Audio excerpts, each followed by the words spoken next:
Hey guys, in this episode, I talked to Paul Masvidal from Cynic and Spoke. He's got his own solo material out, huge session musician. And I met Paul for the first time just at the beginning of this conversation. And, I've been a Cynic fan for a long time. I remember working out to Cynic in high school. I remember listening to Trace Air in my college dorm room. And, now in my 30s listening to Ascension Codes. It was really cool to talk with him for the first time. And we get into all sorts of stuff, playing live, practicing, managing anxieties, stage monitors versus in-ear monitors, some live antics, using lights. We're both kind of introverted, so we were able to talk about, what it was like, playing in a metal band, but also being kind of reserved and introverted. It was really interesting conversation for the hour and change that we were able to speak. Give it a listen. I hope you like it. If you're interested in these conversations, keep in mind I have a Patreon, and any kind of help you guys feel like offering is really greatly appreciated. And that support would allow me to focus more on bringing you this kind of content, interviews and lessons and so forth. So enjoy this episode. Let me know what you think.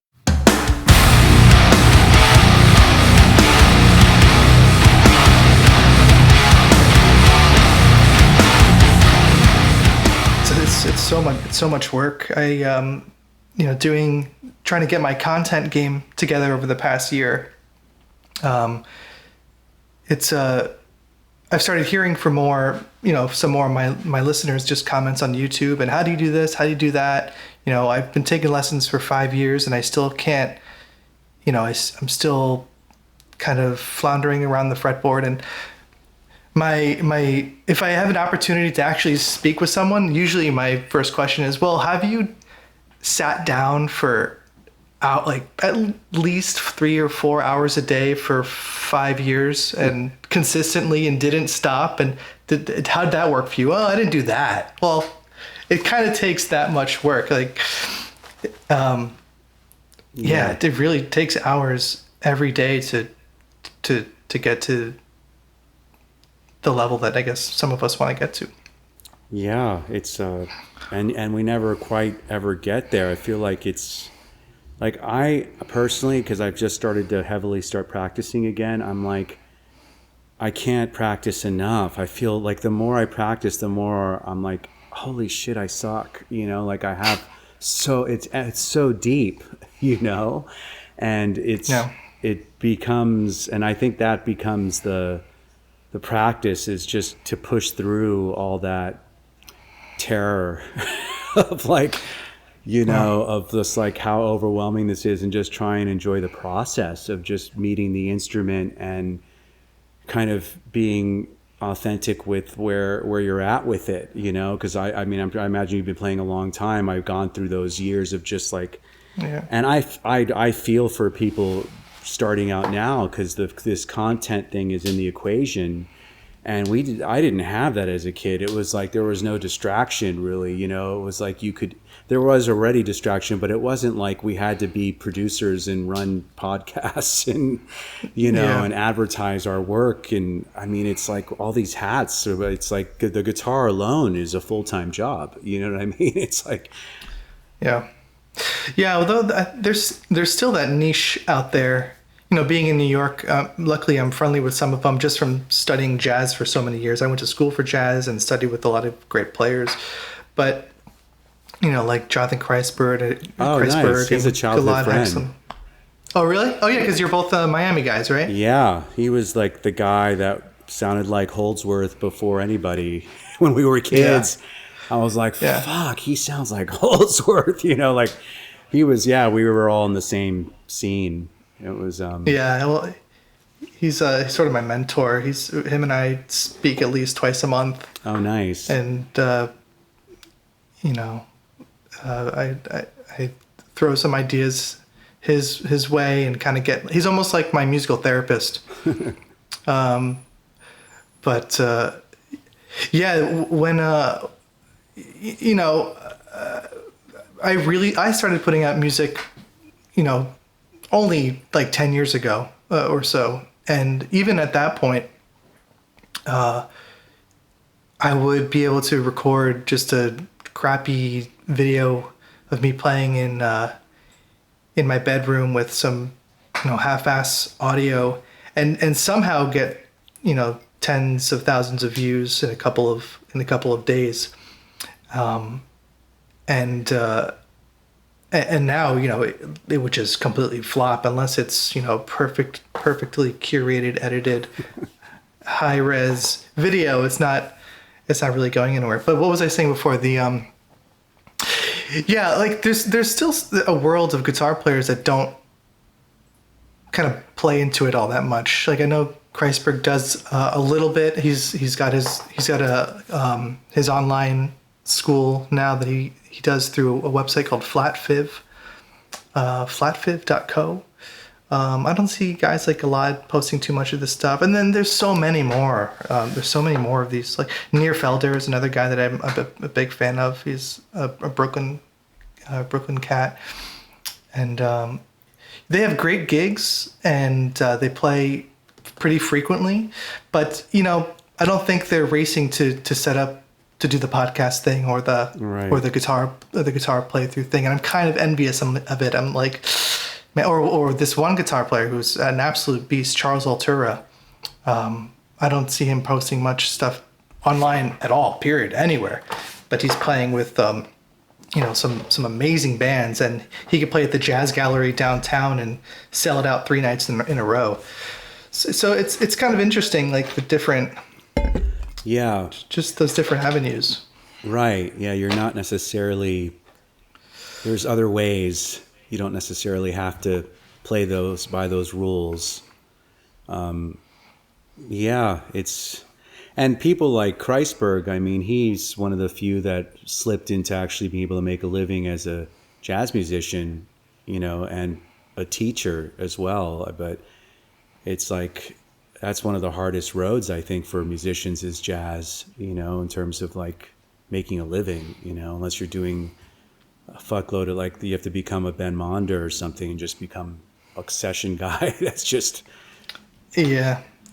I don't want to fill in the blanks for Ben, because I really have no idea, but I have a feeling for him it was probably a long, hard road for many years too. Yeah. And then one day you land the David Bowie gig. Exactly. And then Yeah. you know, God bless him. I hope he has a lot more work out of that. But I last week, Omar and I spoke with this guitar player, Thomas Griggs, a young guy also in Florida, in the Tampa area. Oh yeah, is he Quigley or whatever? Quigley Berry. He's Yeah, fucking awesome, man. Huge. Yeah, That he's sick. Dude's sick. He's so sick. Yeah. What's he doing? We were talking to him. It's, I think, some, you know, the Florida scene. I think some of your top 40 bands, some wedding gigs. Yeah. I know he's working on his own record right now. He was telling us. I just saw him playing rhythm guitar. Oh, not just, maybe a year or two ago, with this band Intervals. He was playing second guitar. Okay. Filling in for those second guitar parts. So yeah, he's busy. He's playing. And yeah, I was telling him that I was taking lessons with. I started playing the guitar when I was 13. You know, Metallica and Iron Maiden were sort of the first things out of the gate. And then it only took like 2 or 3 years before I stumbled upon Ben Monder's Oceana. Oh yeah. And I had my dad drive me to his apartment a couple times for guitar lessons when I was 16. Shit. Wow. Yeah, when it must have been 15 or 16 years old, because I didn't drive yet. And then when I started to drive, I was able to get myself there. Amazing. But yeah, but at the time it didn't seem that out. But looking back on it, it's like, wow, like that's a 15, 16-year-old kid getting into some of the most complex, thoroughly through composed guitar stuff ever written, and it kind of makes me want to pat myself on the back a little bit. Like, Yeah. Kudos to you for getting out there. I mean, you went from like Metallica to Monder. That's quite a leap. Well, I never wrote or played anything like that, but it was kind of it is kind of cool, and I should get back to some of those records because they had a big impact on me back in the day. I remember seeing some interviews of you years ago mentioning Ben Monder. Yeah. And I was like, oh man, maybe I'll talk to Paul one day. Yeah, I'm a huge Ben fan. And I think I first discovered him, I don't know if it was through some Matheny Reddit or something, or I don't know what, like some thread, but it was, and then I was in touch with somebody who studied with him quite a bit.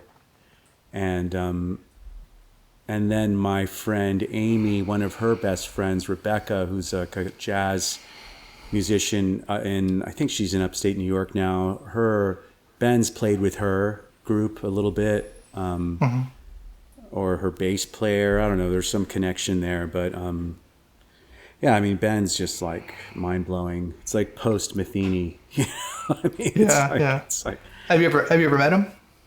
Yeah, I've met him and hung out with him. He played. I saw him play out here in California at this little like weird log cabin-y space in Topanga Canyon. Just like there was like 15 people there, you know. And it was. I actually went with Sean Malone with my bass player, and yeah, it was awesome. I mean, he was hip to Cynic and stuff. He's talked about us before, which was really cool. I was like, why would you care about us, you know? But he's so cool, and just hearing him play and do his thing was just, I mean, he's really has his own, I mean, he's immediately recognizable, which I think is quite a feat. You know, he's one of those players that just like, you hear him and you know it's him. You know, it's like it's like the sound is his, you know. Yeah, it's a kind of a rare thing. Very rare, yeah.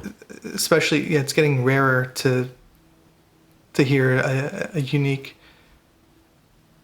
sound. And another guitar player that really inspired me, that also I don't think has been replicated at all by anyone is Wayne Krantz. I'm not sure if you're into Wayne Krantz, but I know Wayne Krantz. I'm not that familiar with his work, but I know his name well. I know his name. Yeah, I'd recommend if you could find it. There are a couple of his '90s bootleg albums from the 55 bar. It's just trio, guitar, bass, drums, and just his time feel is so good. It's just good lyrical, you know, no nonsense guitar playing. You know, nothing. It just feels like nothing was played that didn't need to be played. You know, he could spend 32 bars just kind of sitting in the pocket with 2 or 3 notes, but yeah, you know, there's no point in trying to explain this stuff. I would just recommend definitely checking it out. That's by the way, I would give Cynic way more credit than saying why would Ben Monder listen to Cynic, because I'm pretty sure in my car ride up to Ben Monder's apartment was a Cynic. Oh yeah. was also some Cynic, Oceana and Cynic, some Catch 33.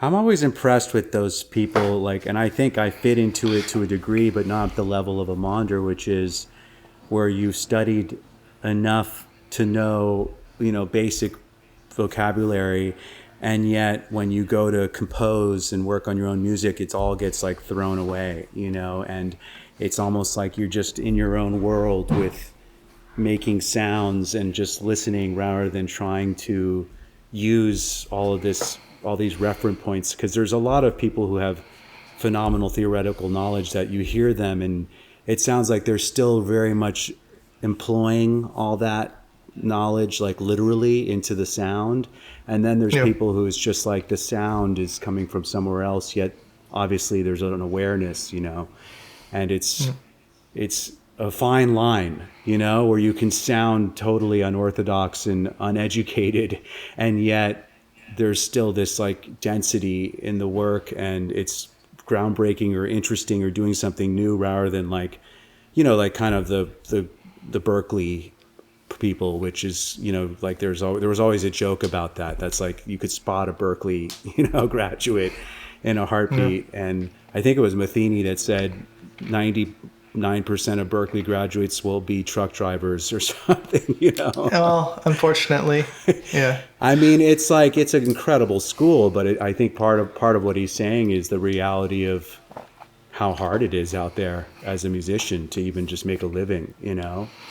Yeah, well, I mean, full disclosure, music doesn't pay my bills. I absolutely love to play the guitar and write music. But you know, I have a day gig to kind of make. Are you teaching? I teach a little bit, but no, my main job is software engineering. So I'm a software engineer from 9 to 5. And then, you know, when I'm not doing that, it's usually playing with my son or playing the guitar. So, nice. Yeah. So, but it was sort of by design, though. I kind of, out of school, I was doing the super broke guitar player thing, just doing whatever I can do to, you know, make ends meet, just playing the guitar. And at a certain point I said, you know, I spend so much time doing guitar things that don't make me happy, like side hustles and pop gigs and playing other people's music. Well, other people's music that I don't like. Mm-hmm. I would certainly play lots of people's music that I do like, but I was like, I feel like I might as well just get a nice cozy career, and that's pretty much the time I would have spent doing all the stuff I don't want to do. Like, it seems to me like 6 of one, half dozen of the other. At the end of the day, I still have the same amount of time to write and play the music that I really, really, really want to write and play. Yeah. So that's kind of the structure that I've built. It seems to be working right now, but you know, I'd absolutely love to do more of my stuff, my own stuff. But I am pretty selfish when it comes to my wants and needs as a musician. I'm pretty much dead set on it's kind of either my music or I'd rather be doing something else. Yeah, I can relate to that because I spent years doing session stuff and doing a lot of teaching, and I found I had very little left for myself because I was doing music for other people essentially, and I didn't really, like, I was just burnt and fried. So it seems like if you have this other work that's totally not music related, you come to it with some freshness and hunger rather than just playing all day on these meaningless gigs.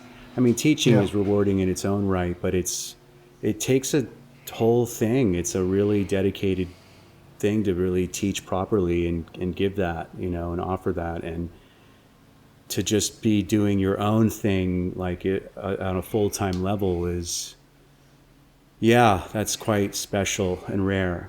It really is. Yeah, but I appreciate the juxtaposition going from one to the other with, you know, my day gig and my music, because it really makes me appreciate when I pick up the guitar. You know, how much I enjoy it and how much you know, I don't feel burnt. Like you said, I don't feel burnt when I go pick up the guitar after hustling from a bunch of sessions. So it's nice. That's cool. And when you pick up the guitar these days, like, is there specific tasks, or you kind of like what would an average pick up the guitar moment look like? So I started journaling about a year ago. Usually before or after, it doesn't really matter. But if I feel like I don't know what I'm doing with the guitar, I try not to pick up the guitar without a clear direction of what I'm about to do. Because I think for a long time, you know, if I think back in college, getting at my own practice room and saying, cool, it's Saturday, I'm in college, I have literally no plans, I'm going to practice all day in this room. I would spend probably most of it just kind of wasting time, just noodling and not really focusing on any particular thing. So kind of what we were saying before is I've come to really embrace the slow process of what this stuff is, and I try not to sign up for too much. That I try not to bite off more than I can chew in a particular session. Mm-hmm. So right now,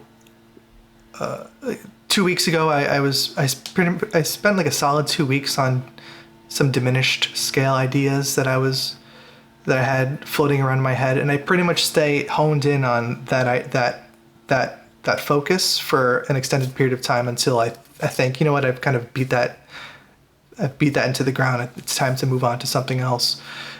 And having a teaching outlet, like I just started a Patreon, having a teaching outlet where I could say, okay, I've documented this stuff that I've done. I've provided PDFs to people that can check out this research that I've done for the past 2 weeks that exists now in the world. It's an artifact. Mm-hmm. That really does put a nice stamp on, cool, I feel like I've succeeded something in the past 2 weeks. I know exactly what I'm talking about in that lesson. And it feels good on my fingers. It's time to move on to something else. And now for the past week, I've been revisiting some like jazz enclosure stuff, like some like traditional passing tone. There's all sorts of enclosures, like, wrapping around a note, grammatically going down a note, grammatically going up to a note. And I've been tinkering with some like other fancier things. And that has pretty much been my entire practice session, has been, let's come up with melodies that I enjoy that are utilizing this concept that I'm currently working on. And have you found that maybe a song could be birthed out of that, or musical ideas that could be used for your own work and stuff? And is that kind of the roots of writing your own music as well, or? Yeah, songs could be born out of this. But right now I'm in a prepare for live performance phase. So I'm actually going through a bunch of songs I've written and recorded, and listening to the solo sections, just kind of listening to the changes of these solo sections. And often I loop these sections on 50%, 60% speed just to get really familiar with the part. Yeah. So what I've been doing is saying, what do I want to sound like? What do I want to sound like on this section? And just kind of painting that picture.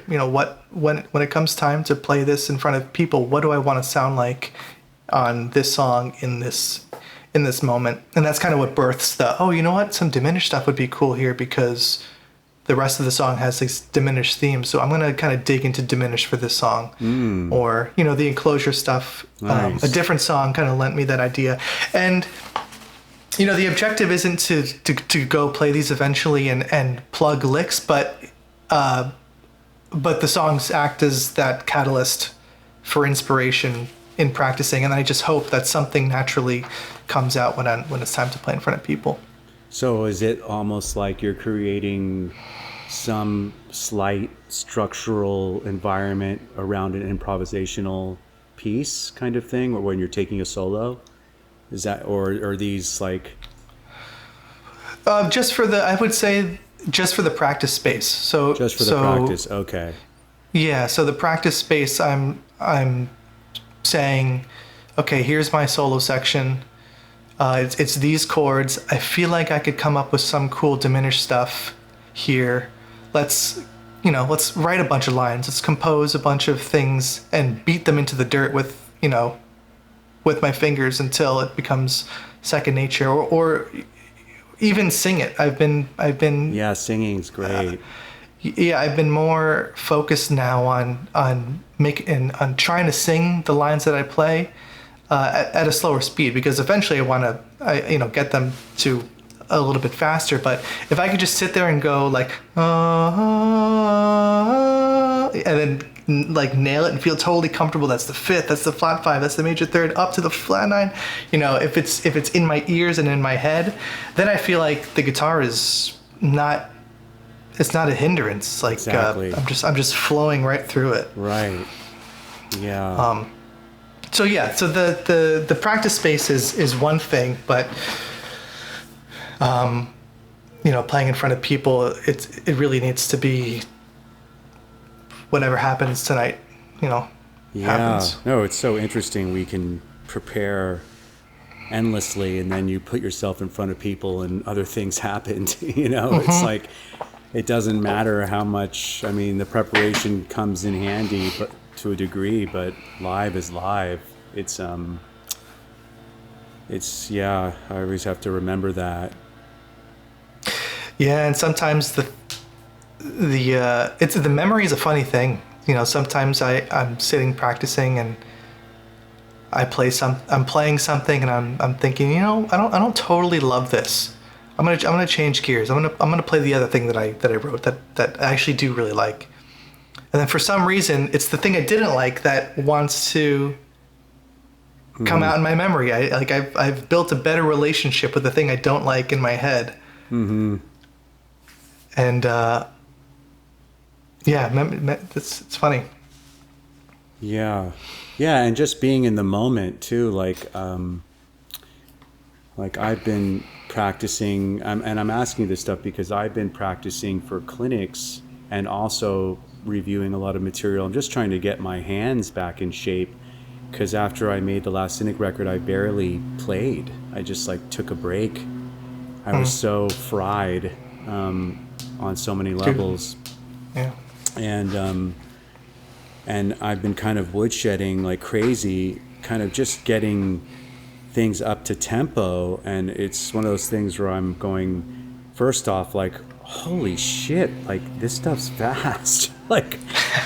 Where was I? Why was this so fast? The right hand, the picking is insane. And it's there's just no easy way out. You know what I mean? It's just a repetitious thing to get them synchronized and to get it to where it feels relaxed and you're just nailing it, And then there's this other component, because for clinics, I'll probably just have background tracks. I'll run through some stuff and just take out vocals and just do instrumental versions. And I thought about doing some improvisations at the end of some songs just to kind of mix it up.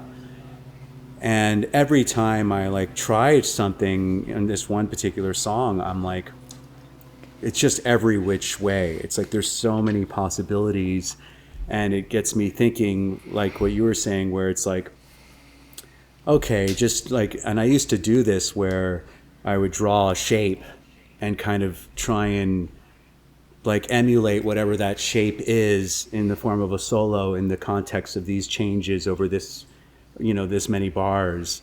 And so it might dip down, it might get squiggly, it might kind of go way up and then kind of a straight line and then nothing, and then, it's the silence, of course. And then it's you just reminded me, which is sing, because the singing gets you out of your head, and this whole intellectualization process, and kind of more, it simplifies things. It becomes more organic and actually makes things feel more grounded. You know what I mean? And you're less reliant on all your stunts and technique, which tend to come out if we're nervous. I remember all the times I would go see Holdsworth, I could tell how nervous he was by his speed, because he would just fly when he was scared. Just go. Yeah. And it was when he was relaxed, it was just singing, and it was just sing. That's the truth. That's what's happening in the body, versus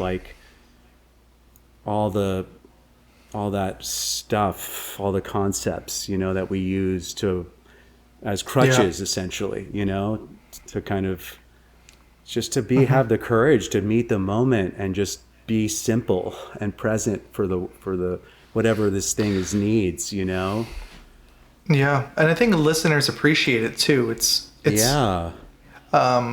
hard not to get sucked into the okay, it's time to solo, blast off. Yeah. Especially today with instant gratification being such a thing with Instagram and stuff. It's oh fuck, scrolling through my feed. Oh geez, that guy's fast. Oh shit, that guy's really fast. But it's good. It's a good reminder that's not always the sound. It is a sound, but it's not always the sound. And I find myself when I'm practicing improvising, just right here in this room, I will sort of lose space and time, and I'll get anxious in my own skin for no good reason. It's just, I've done 38 choruses of something that I'm practicing, and for some reason the first, second, third chorus felt great, and then it just started going Yeah. and I start getting sick of everything that I'm playing. Everything's crap. Next thing you know, chorus 39 comes, and all I'm doing is just blasting and playing all sorts of garbage.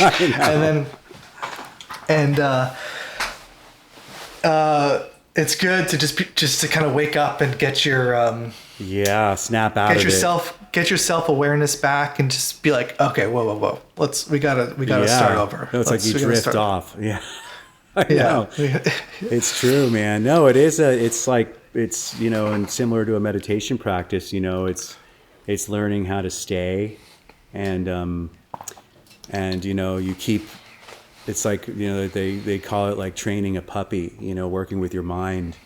Like you keep pulling it back to the present moment, and you use the breath as an anchor, right? So it's like the breath is your reference point to be here. And often in meditation practice, listening, or in the early stages of developing concentration, it's like you listen. So you use your ears to listen to the space around you. You can even hear details within silence that are fascinating. And for us musicians who are auditory inclined people, it's like, it's a great tool, because it's now you're just listening as a way of staying put rather than letting the mind drift and go into these. But I realize, like, a lot of this ADD stuff, I don't know if you're hip to like some of this. I just did this 9-month trauma training course thing. And one of the teachers was Gabor Mate, and I don't know if you know him, but he talks about ADD is like bullshit as a diagnosis. It's actually a trauma response to you not being able to be in the moment with a situation, because your role models, for example, your parents, maybe they weren't able to be present for you. So you kind of learned how to kind of disassociate by observing them, and how to kind of navigate a situation. So you get absent-minded, you get aloof, you're not really seen because your parents are gone, stressing out in their own neurosis. So it was like, there's like ADD isn't real in the traditional sense as like some medical condition that we need to give kids Adderall for. It's actually a trauma response, which is really fascinating to think about that. It's like, yeah, of course, our ability to be present, our ability to have attention, to meet this moment takes a lot of courage. It's actually the edge of terror, essentially, if you're really hyper present. I mean, this is the appeal of a lot of psychedelics, especially like the ayahuascas and all those more psychotropic heavy things. It hurls you into hyper presence, and you don't have a choice. Like you can't, escape. There is no, and these are the states that high states of awareness happen in meditation. And I feel like the greatest improvisers kind of were able to access that, you know what I mean? Become real vessels for just hyper presence and states of mind that were just like so transcendental. I mean, even Charlie Parker and Coltrane, like that stuff was like, I mean, enlightened mind as sound, like full on. No, especially Coltrane. Yeah. I don't know a lot about Charlie Parker, but I kind of feel like Charlie Parker was more of the, I need to be able to rip these tunes because it's going to pay the bills, and yeah, maybe. And Coltrane was more, I'm a musician's musician, and I'm here to, to speak my truth. But I don't know. Yeah. I'm speculating. You never got into the Omnibook stuff? Oh yeah, I certainly did. I just don't know about the history of his. I mean, those songs are so old, but we look at them now and they're the same. They're a lot of the same repeat 2/5s and backdoor turnarounds and the blues. And I think someone who's more knowledgeable about his music than I am could say, oh, this tune was what he was when he was really stretching. You know, you're not going to find someone else doing this chord change around that time period. So, you know, maybe that was his version of you know, really going for it. But yeah, Coltrane was a different beast, and I know for sure had spent a lot of time exploring other states of mind. Yeah, well, Joe Henderson too, but Joe Henderson by different means. I had learned through some teacher in college that Joe Henderson would, you know, and I don't advocate this, you know, myself, but he would play sets with different, he would take a different concoction of alcohol and drugs and cigarettes and whatever, and write down the formula in his notebook, and after the set, he would write down how he felt about the set, so that way, if he had a really great set, he can refer back to the formula, the concoction of alcohol and wow, he was learning how to medicate himself. Yeah. That's wild. Yeah, but on a more modern note, I was watching this masterclass from sax player Ben Monder. Another Brooklyn guy, plays in a band called Knee-Body, plays on a zillion records, plays with Tigran Hamasyan a lot. And he had mentioned, you know, as an improviser, just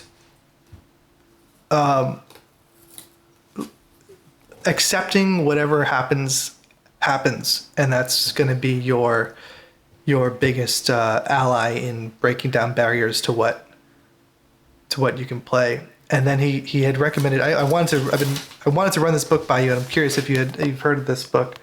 When Things Fall Apart. That's my Bible. Is it really? Yeah, I've done many retreats with Pema. Wow, cool. Yeah. So he talks about this book, and he says, you know, getting acquainted with the present moment, you know, whatever it may be, good, bad, happy, sad, and just appreciating it for what it is, and you know. That's it. You'll have another chance to improvise tomorrow or the next tune. That's it. And it's a tough pill to swallow. Yeah. Being where you are and trusting that that's enough. It doesn't need to be anything else. It takes a lot of gentleness and kindness towards oneself, which has to be cultivated in many of us. Most of us don't have that built in, you know. Yeah, I know. I don't have it built in. No way. Yeah. I mean, I was talking to Kreisberg maybe 2 weeks ago, and I was improvising for him on one of my tunes, and I just wanted some feedback. You know, how does this sound? How do you think this is what I'm going to sound like in front of people? What do you think? And on my first chorus, I just hit the space bar, and I was like, ignore that. And he's like, well, what happened? Why'd you stop? You sounded fantastic. And then, you know, I just had told him I wasn't feeling it. I wasn't. You know, I didn't feel good about what I was playing. I was self-conscious. I was a little bit nervous. But you know, he gives me honest feedback, and he was like, "No, man, you sounded fantastic. You gotta not let that version of yourself come out, especially when you're doing a live performance. Whatever happens." You know, and then he kind of went on to tell me a story of how that affected him on a recent tour, but. Interesting. Yeah, it's a practice.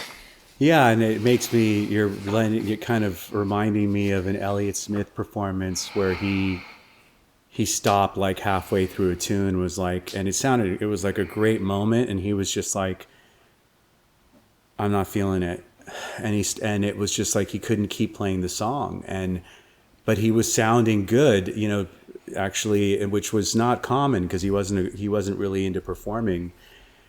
And it's like one of those things where it's like I respect the musician for being authentic with their process, but is that their own self-sabotaging inner voice, or and that they need to put aside in service of this audience, or would I rather they just meet the moment wherever they are, and if that means stopping halfway through, that's cool too, because whatever you can do is awesome. You know what I mean? Like, we're in this together, you know, and I'm going to hold space for you stopping. I'm going to hold space for you shredding. I'm going to, you know, like this is a circular process, and there's no right or wrong necessarily. Do you know what I mean? Like, rather than, Yeah, I know what you mean.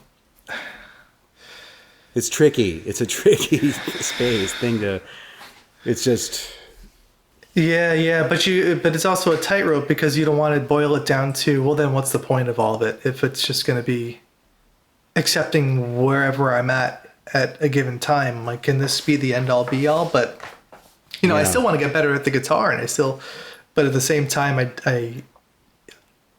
there's it's like what is it, the id and the ego, or the id and the super ego, like the battle of the wants and needs, and like that's who you are in the end, is with all the push and pull. I want this, but I need to control this, and that's what you Yeah. get is the combination of all my pluses and minuses. Yeah.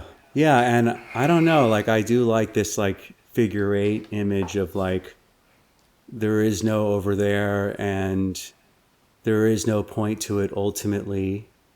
It's just happening, and whatever it needs to look like or is okay.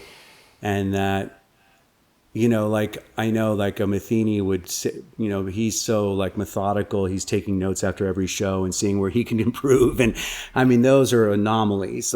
That kind of mind, that's so dedicated to getting better.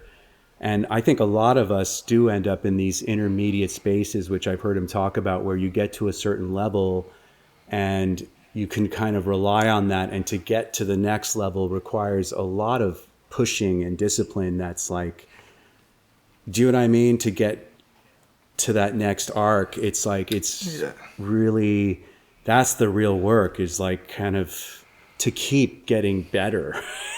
But then again, our why, like, I mean, it has to be purely because this is your path and your interest as an artist. I mean, Pablo Casals, right? The cellist would say, I'm still practicing at 80 years old or something every day. I mean, that's rare, it's like those people had. Yeah. But better can mean different things too. Like, if he's 80, he probably isn't as fast as he used to be, but his musical intuition Exactly. and his heart is probably bigger than it's ever been, and for that he's better.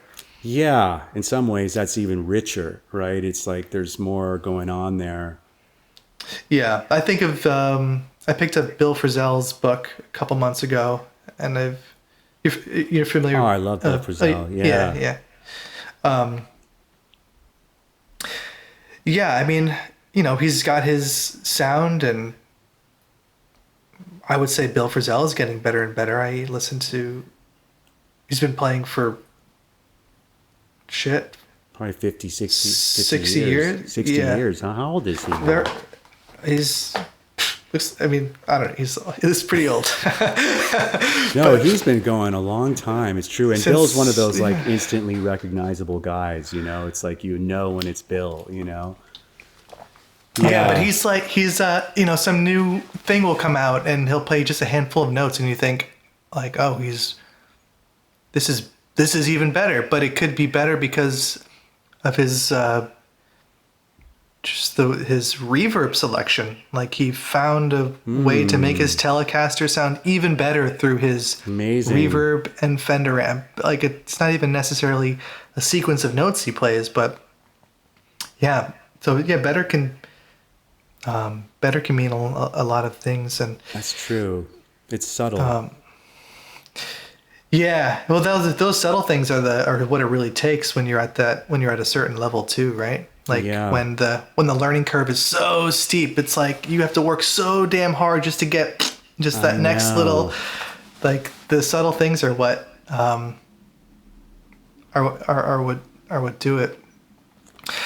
So yeah, but a lot of this has been my mindset, because I did put down the guitar for a couple of years too. I've been out of college for maybe 12 years now. I had a really tough couple of years after that where I was doing stuff with my metal bands, and we did some cool things. We toured Europe, played all around the States, around Canada a bunch, nothing too big. But it was really, really hard.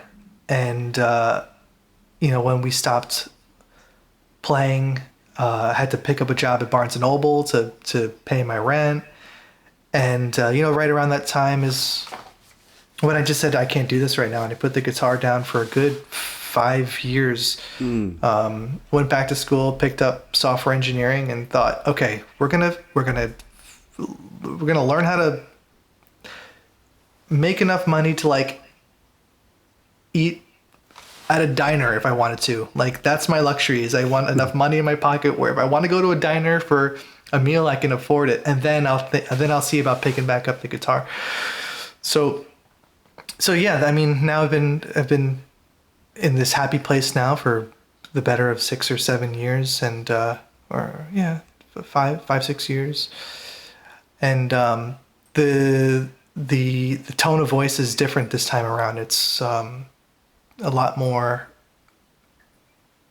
making sure that I'm playing exactly what I want to play. And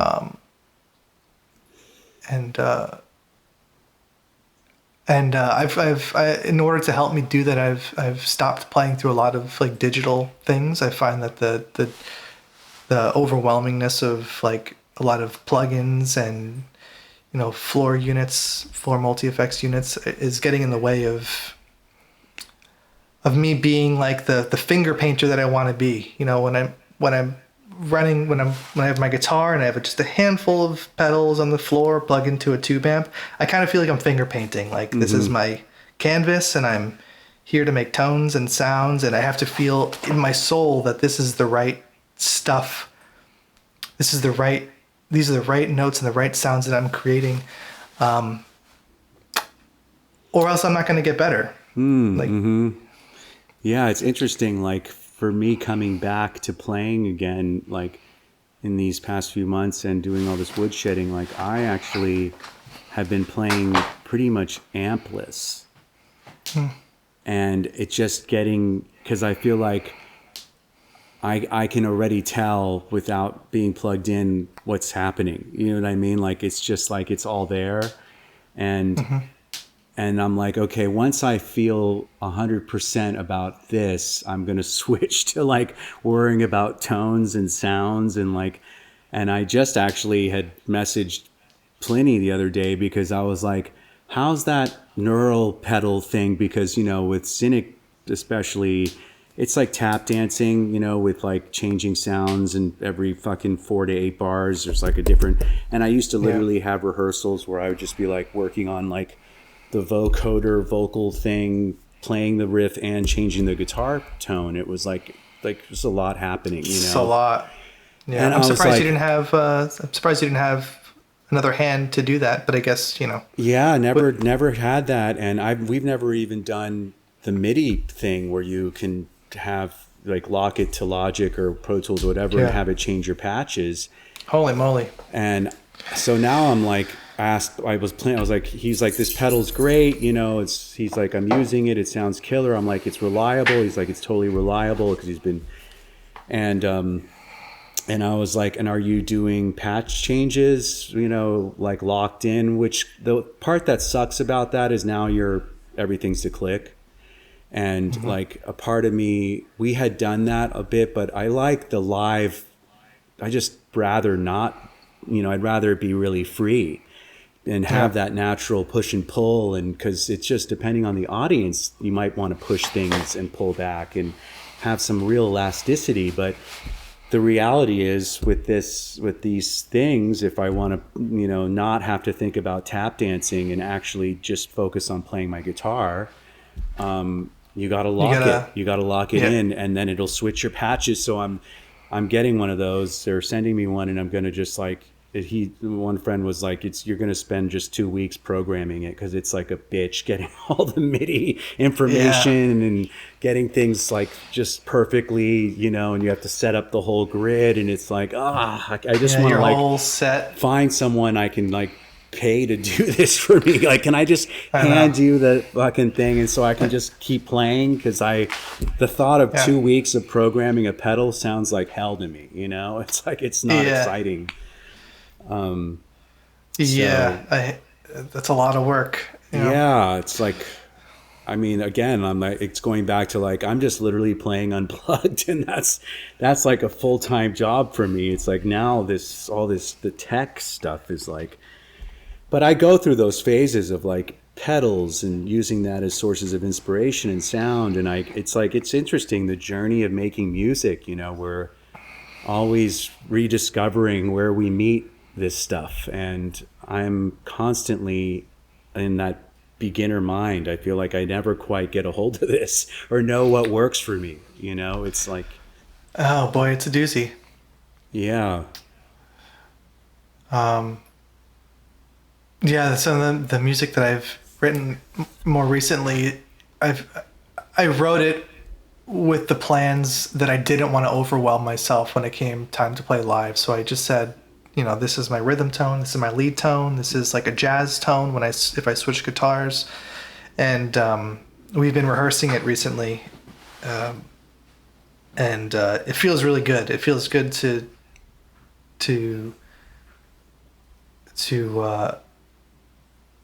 have designed it that way. For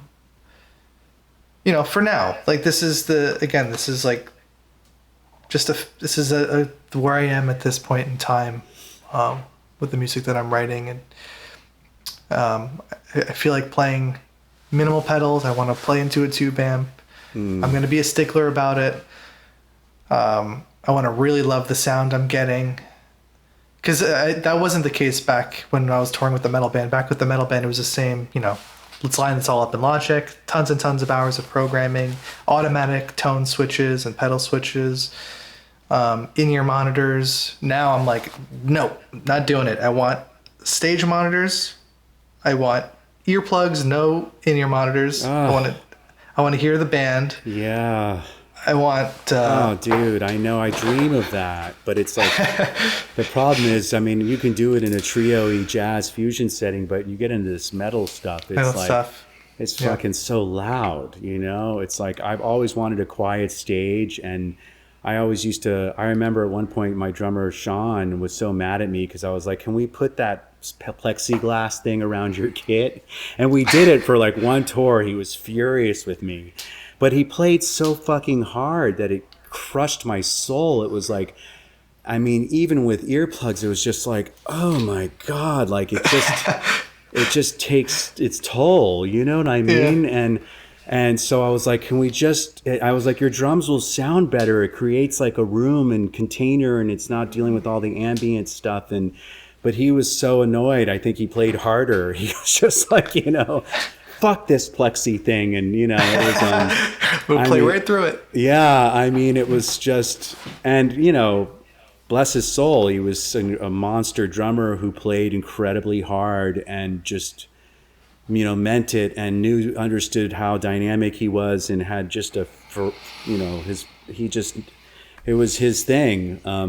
But once you're dealing with loud amps too, and PA systems, and I know, I would just want to be in like a quiet trio. Like, I wish we could do like, I kind of like, it gets me thinking like Cynic trio, like, or Cynic like bare bones. Like, what if we just went like Chon style or something, and just like all clean guitars, like, but playing these crazy riffs, like, and very like brushy drums, but like the same exact arrangements, but just quiet, with more subtle dynamics. I feel like that could be fucking awesome. Maybe that'll be like in my older years or something.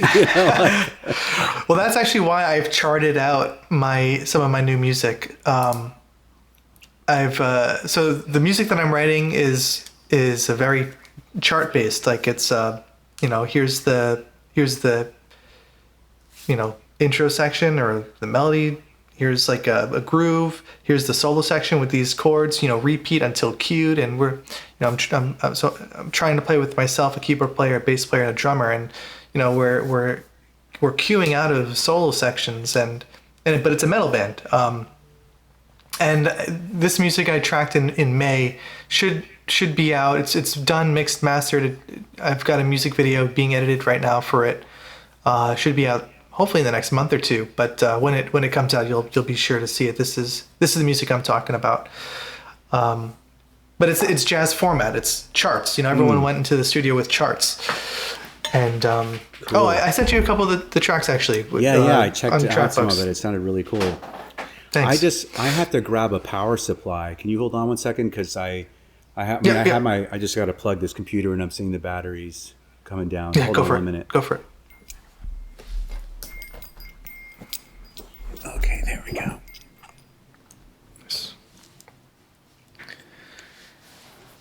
Okay. Yeah.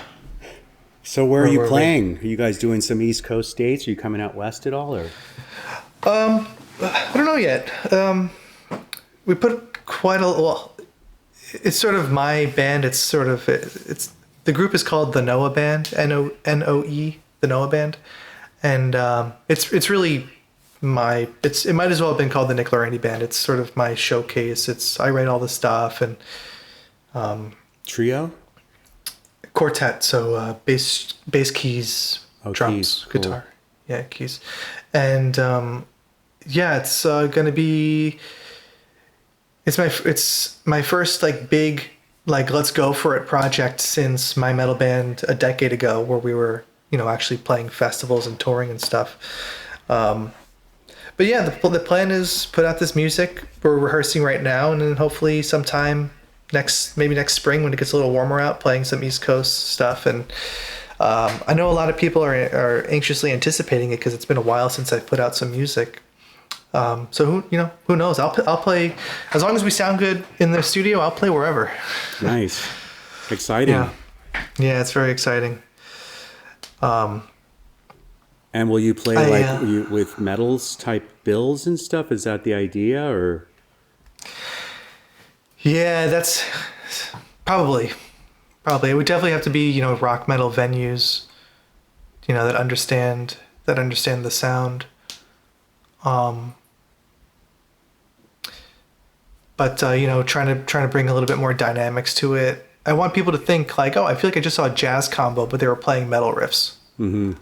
Ben had that vibe at times. Yeah, sometimes. They yeah, get definitely. Pretty damn heavy. I was like, wow, this is seriously heavy shit. Yeah. And dark. Yeah, I mean, if he was at if he were just at like a metal venue, mic'd up the right way with the right sound guy, it could have sounded like a big evil metal show. And I know he got into that too. He was like, he would always mention that in interviews, like certain black metal bands he's listening to, and he was into a lot of obscure music, Yeah. I got to wrap this up pretty soon, but I wanted to ask you so how metal? How did you get into? You studied with a jazz guy in school, right? But you went to school for what was it, composition, or was it also jazz? Yeah, I studied, originally I was a classical kid, and kind of got that somewhat together, I could play.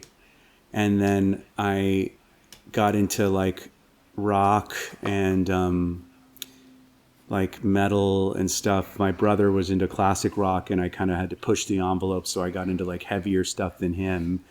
Yeah. And then I got, you're the older brother or the younger brother? Younger. My older brother was like, he had like a best friend who was like a blues guy who would come over and jam and play like Pink Floyd and Led Zeppelin. And I was like, oh yeah, I think I can do that, Yeah. It was like, and then I started to, I had one of my dear childhood friends, Russell Mofsky. He went to New England Conservatory, and we both became like jazz heads together, and he was like my guitar buddy. And he's like, to me, like a Bill Frisell type. Like his playing is just like, he's just a beast, man. He has a group called Gold Dust Lounge, and they're like almost like, it's like just deceptively complex. If you weren't paying attention, you just think, oh, it's like kind of a surfy kind of, but his sense of harmony is so deep. And anyways, I remember him and I, it was just like, we have to get it in our ears, so we would just be listening to jazz constantly just to kind of absorb it harmonically and melodically, just to kind of hear it, You know what I mean? Because I feel like so I forced myself to kind of listen, and then I started to study. And one of my more significant teachers was a guy named Dave Weisbrot, who was a guy who actually played with Jocko. He was from the Miami scene. He was a Miami Beach guy. And he's just like a monster. You know, he was just like one of these master improvisers with deep knowledge and very low key, just like never really became a public person, but a phenomenal teacher that kind of changed my life. You know, he was not only teaching me about jazz, but he handed me books on Zen Buddhism and, you know, diet stuff and the way the mind works, and like how it was. And I was going through so many growing pains of just coming into a person at that time. You know, this is late teens, really early 20s. I was just so scared, you know, of being a musician and the reality of what it takes to be in that business, and had already been traumatized by people in the business and bad record deals, and you know what I mean, had some professional experience. So he was just a real incredible mentor for me as a musician, and really made me dig deeper. And so I studied with him, and that was my primary teacher. And then I studied like theory and all that, like at a community college. And then I ended up coming to MI in LA because Cynic had broken up in Miami. And I went and basically auditioned for Joe DiOrio, who I was a huge fan of. And he's like, "You're coming for free," you know? And I was like, wow, great. It was Joe and this guy, Sid. And so they gave me a free ride there. And I got to like be in rooms with Scott Henderson, who I was a huge tribal tech fanatic. And I feel like I learned a lot, and I never quite like, I was never a, you know, like even you or even Kreisberg, where it was like at that level of jazz, but I had enough understanding. I think I got it in my ears, chromatic kind of sensibilities, where it got naturally incorporated into the music, whether I realized it or not. Everything became very chromatic, you know, and it was just all made sense to me. It's how I heard it, you know, but and I did, you know, I played in a big band and did a lot of these casuals, and then I did a lot of session work where I was doing more rock stuff. But I always felt like my strengths were so outside the box as an unorthodox player. Like I didn't really fit in anywhere. I was just in my own weird place as a musician that I had to embrace and say, this is what I can do. I was generally shy of performing in front of people, so I would stumble and fuck up and make mistakes in front of audiences. Like I was never, you know, a true introvert in a sense, even as a performer. It was just, I mean, down to those, especially the early Cynic days, like we were just known as this like nerdy, weird band in the extreme metal scene that was just like shoegazing, you know, and like they're like, it was like, these guys are not performers, but they can play well, you know. And it was and I mean, we once got equated. My metal band Ever Forthright back in the day was once some reviewer was like, yeah, they were great, but it looked like we were watching a bunch of math teachers on stage. I mean, I was like, all right, yeah, that's who we are. I mean, it's a different, like, you know, and I've had my moments where I think I've gotten better, and it is a practice like anything else where you start to like show up and perform in a sense, but I just try and be authentic about it. And for me, like, I'd rather play better than look better. Do you know what I mean? Like, it's like, I just want to play well. And I'm already battling so many inner voices with my own terror that it's like, I have to overcome all that and get to the point where I just can find a place where I'm expressing and feeling comfortable playing well, rather than like putting on a show. People are always, you know, it's like I get asked a lot, like, are you a singer? I'm like, no, I'm a guitar player that happens to sing. I'm not a singer, you know. But you can get away with a lot with some good lights. I just saw Meshuggah the other day, and I saw that too, man. I know.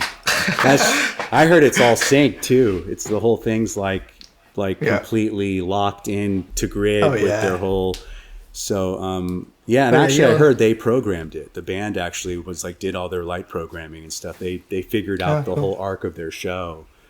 Wow. Oh yeah, it works wonders. You can like barely move, but if those lights are interesting, it's like, I mean, Yeah, sign me up. Sign me up for the lights. I know. We used to bring our own lights too, like just trying to create a vibe. And Oh yeah, we did too. Yeah, you did. Omar's dad built us boxes to stand up on, and when we stood on them, it applied pressure and like a light, Oh, like a cool. blue light would go. nice. And what was really funny was Oh, when so we were you using guys were in the those- same band? And no, he helped us out with like merch and Oh, nice. and a bunch of other stuff. And but his dad was. We were like, yeah, I think your dad can help us build some cool boxes where we stand on it. It'll kind of light us up. That's awesome. Whatever it takes, man. Whatever it takes, you know. No, I Yeah. noticed like Meshuggah, like they had those panels, right? There was Yeah. like they were all stationary, and those panels would change and evolve, and then eventually the whole stage. But it was like it was a very kind of clever way of, you know, doing it with a minimal, like where you don't have to do much except stay put, play well, and this stuff behind you is keeping it moving, you know. Yeah. Well, what's funny is it like you could be a decently popular metal band, but still end up playing at places like Patty O'Reilly's, you know. I know. And you know, playing at Patty's Pub with your light setup is a little funny. So it doesn't always suit, you know, the venue. But you know, obviously you're playing big, you know, theaters and rock venues. Then it's Yeah. fine. But we definitely went through a phase. It was like, are we gonna use the lights at this place? Because there's people drinking in the back that didn't even know there was a metal concert tonight. But you know, there's a lot to be said about that, because back in the early Miami days, like there was a little venue on Miami Beach, you know, right in the neighborhoods I grew up in, where, you know, Marilyn Manson got started around there. And I remember seeing a show they played this hole in the wall little dumpy venue called the Thrash Can. I swear that place fit like 100 people max, and there was probably 20 there that night. And they put on this fucking show that was so over the top, as if they were an arena band, but he was so convincing. You know, he was so in it, so like walking the talk of his performance, like in a really kind of insane way, that it worked. I was sold. I was like, holy shit. I just felt like I saw a Bowie concert or something. Wow. Do you know what I mean? But it was like more punk and had their thing. And it was like, okay, if you can still be genuine with it, like they did it in a punk way, and it was so over the top for this little space, but it worked. And I feel like as long as you're kind of carrying it with, you know what I mean? You have to like, Yeah. it's like you have to deliver along with all the effects, you know? But Yeah. What do they call that nowadays? BDE? what's that for? Big dick energy? Oh God, that's funny. But then again, false confidence, that feels cheesy to me too. I'd rather see humility and terror and shyness than cockiness and smugness. And like, you know, that was something that we always felt like outsiders in the metal scene, because we were so nerdy and so awkward that all these guys are like, hey, come on guys. And we're just like, you know, and we just didn't have that, like, especially back then, the metal scene is there's so much misogyny and masculinity. And it was so like, it just felt so unnatural and fake to us. We were just like, we're not going to do that. It's like, I mean, but it's still a thing, you know, it's still a thing. That really must have been wild for you to have been, you know, one of those bands just like trailblazing it. Like, you know, I can't imagine. I mean, at least when we were doing our prog metal shows, you know, opening for like the brutal death metal band that was bringing all of their friends to start fights. You know, there was, you know, that band was playing the same night as us, and we were the nerdy ones. But at least, you know, there was maybe a second nerdy metal band that night, and there was a bit of a battle of the. You know, we weren't completely there alone, but to in like those early Cynic days, I can't imagine what it was like to kind of be those the only nerdy ones in the room. I mean, yeah. I mean, there was exceptions. There were shows where we had some magical moments, but I do think that we suffered real trauma from those years, and it's partly what broke us up. We were just like, we don't belong here. This is not our scene. And as much as we had played in other extreme death metal bands and we connected to the sound, and I love the whole just the intensity of that music, it was just like it was so narrow. Now it's come a long way. I mean, it's just because the prog and the math rock and all the nerdiness has kind of become, it's just as common as the extreme as metal. anything else. Yeah. I mean, it's like we're lucky we've come. Yeah. But yeah. Well, Paul, it was really awesome talking to you. I have so much more to ask. By the way, Ascension Codes, right? Yeah. Yes, it's. I was listening to it for the second time the other day. Really awesome. I really appreciate the use of keyboard bass, especially in that opening track. I was like, oh shit, I'm gonna do that.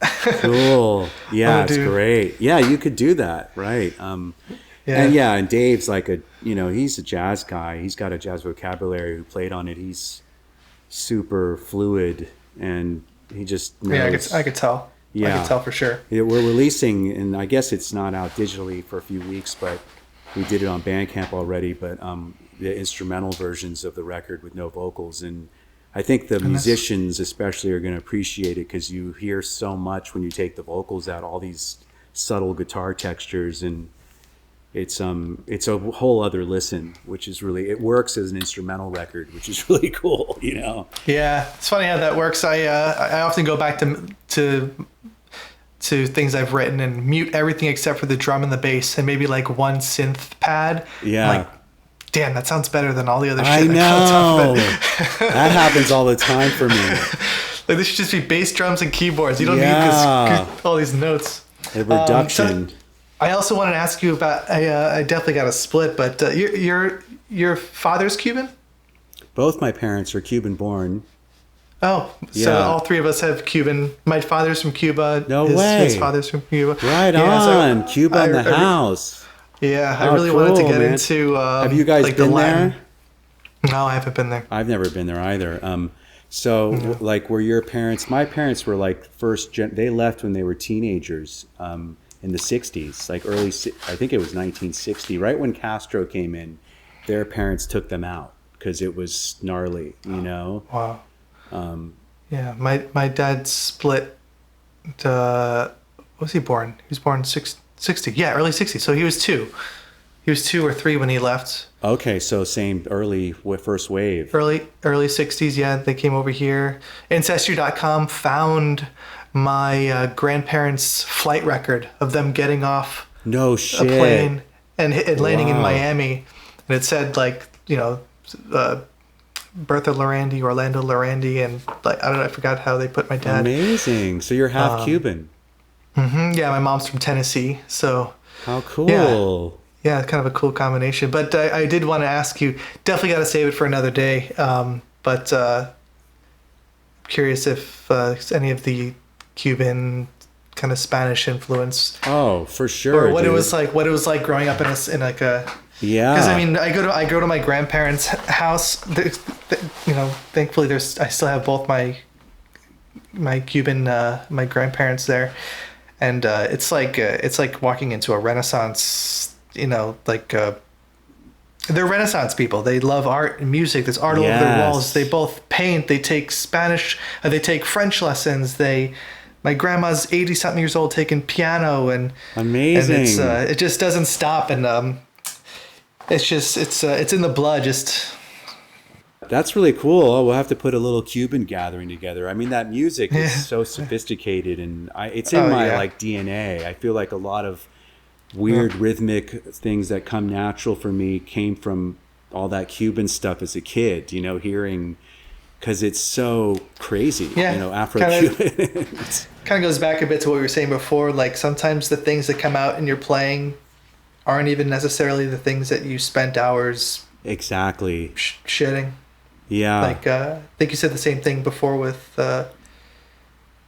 even just your exposure to jazz has made you write jazz type stuff, and just your exposure to that Cuban music.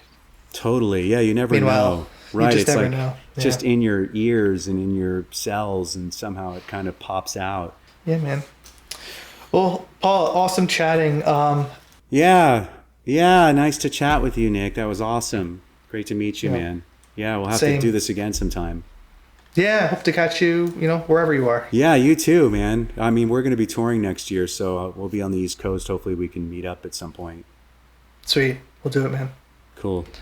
Catch you later. See you later. Bye. Bye.